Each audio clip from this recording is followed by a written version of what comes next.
It's not cheating. It's not abuse.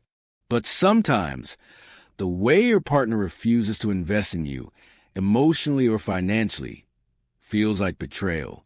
And it hurts more than I ever expected. I've been with my husband for 11 years, married for almost 7. We love each other.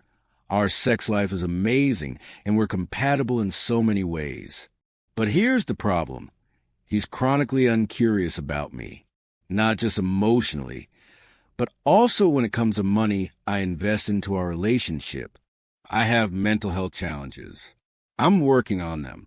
I read, journal, and sometimes attend workshops or therapy sessions. I suggested my husband read articles or books to better understand what I'm going through, just so he could support me. He never does. Always, I'll get to it later. When I try to engage him in the process, like paying for a therapy workbook together or trying a couples exercise that costs money, he shuts down. He doesn't want to spend time or money to understand me better. It's not just therapy. Even hobbies we could explore together, like trying a new sexual technique, buying equipment or guides for mutual exploration. He refuses because it feels like homework. Meanwhile, I'm investing financially, emotionally, mentally. I buy the books. I plan the activities. I pay for tools or courses. But he won't invest himself or his money to meet me halfway. Even my journals, 7 years of my thoughts, sitting on a shelf, he refuses to engage with them or even express curiosity. I know it's private, but the lack of interest hurts. It feels like he won't spend time or money to understand me, and that's just as isolating as being ignored. I tried to bring this up, calmly, rationally. I said, I'm asking you to invest a little time, attention, maybe even money to learn about me. It's important. He gets defensive, rolls his eyes, says it's too much effort, or why does it need to cost anything? And suddenly I feel small, useless, like my experiences, my mental health, my needs, they don't deserve his investment, even when he has resources and energy. It's not like I'm asking for luxury, just curiosity, just willingness. And that combination, emotionally unavailable and financially unwilling, is slowly eroding my sense of partnership. I realized I have 2 choices: keep giving emotionally and financially, while he continues refusing to invest in me. Set boundaries. Make it clear that if he wants to stay in this relationship, he has to meet me halfway, time, curiosity, and money included. It's not about controlling him. It's about valuing myself enough to demand equal investment in our marriage. Because love isn't just intimacy. It's shared effort, emotionally and financially. And if he won't step up, that tells me something about the future I want and what I'm willing to fight for.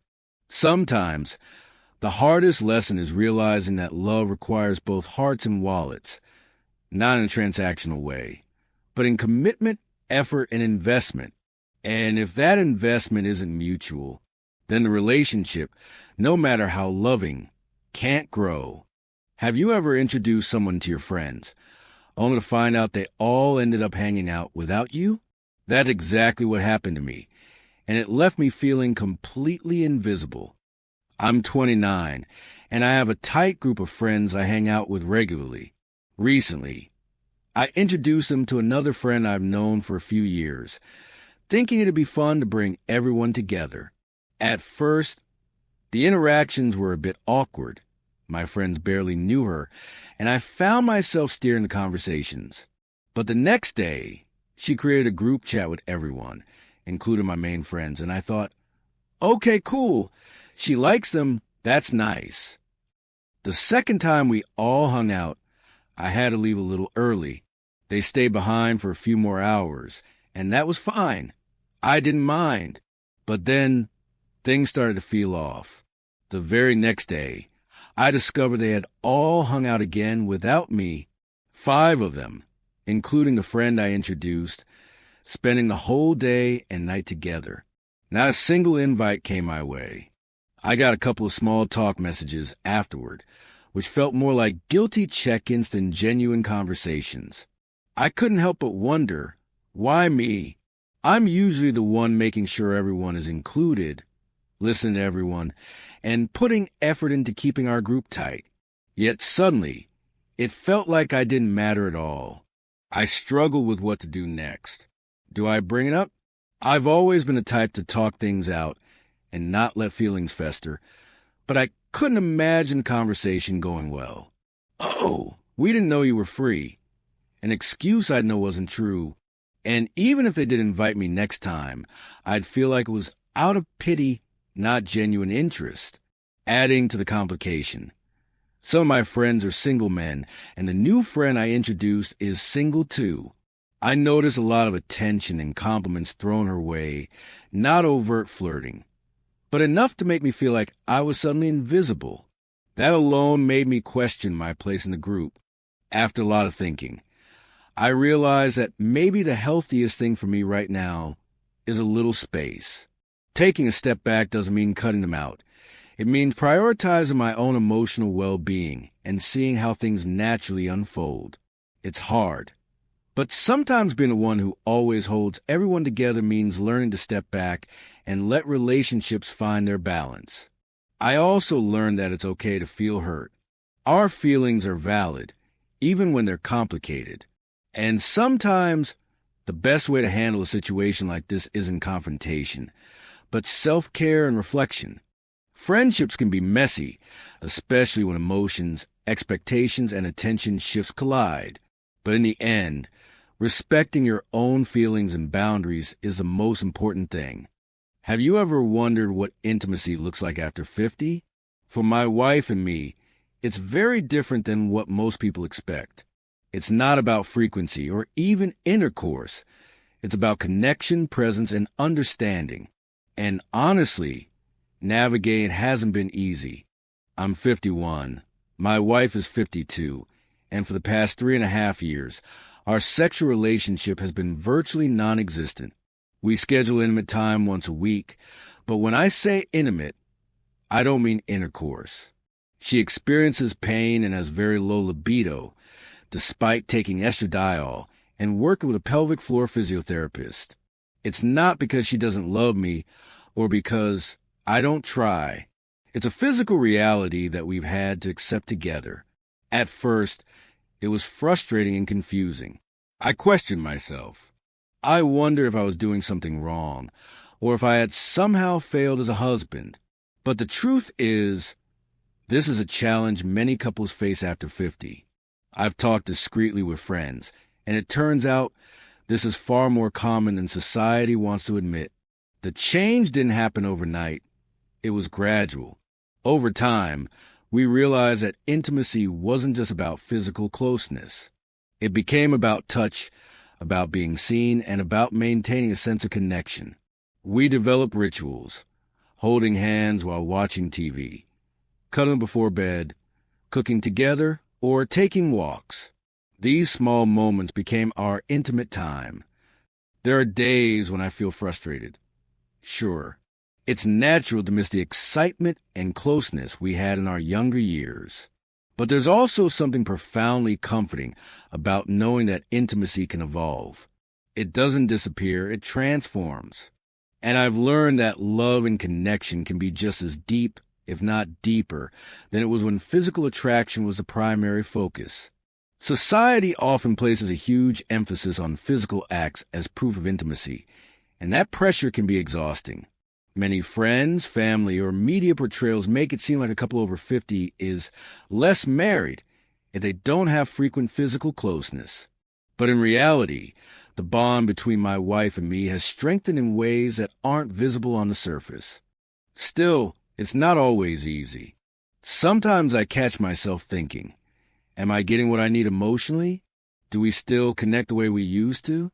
There are moments of doubt, moments where I feel invisible. Friends occasionally joke or comment, and it can sting. And there are times when I worry that others might compare us to what they perceive as normal closeness in a marriage, which only adds pressure. The challenge is balancing my own needs with empathy for my wife's pain and experience. It would be easy to focus on what's missing, to feel resentful, or to put blame on her, but that doesn't solve anything. Instead, I've had to redefine intimacy and recognize that it's multidimensional. For us, it includes emotional closeness, share activities, laughter, support, and the comfort of touch without expectation. We've also learned to communicate in ways that feel safe.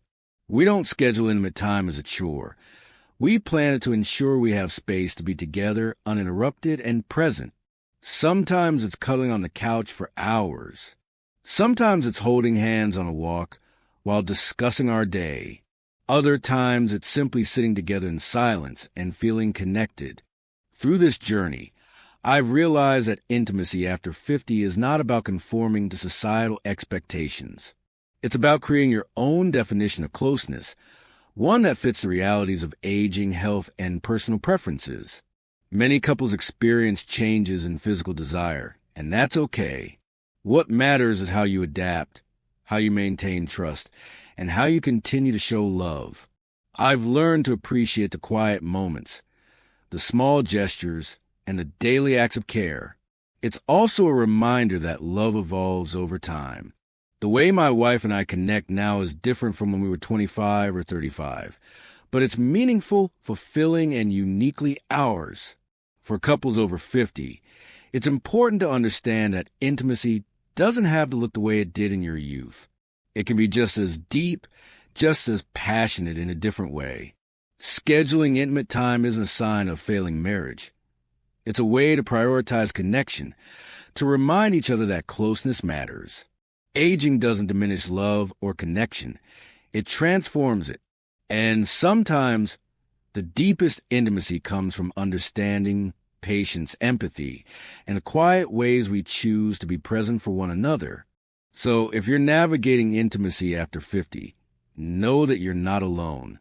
Many couples face similar challenges, and many discover that closeness isn't defined by physical acts alone. It's defined by love, presence, and commitment. And sometimes, the most meaningful moments are the ones that can't be measured in frequency or acts. They're felt in the heart.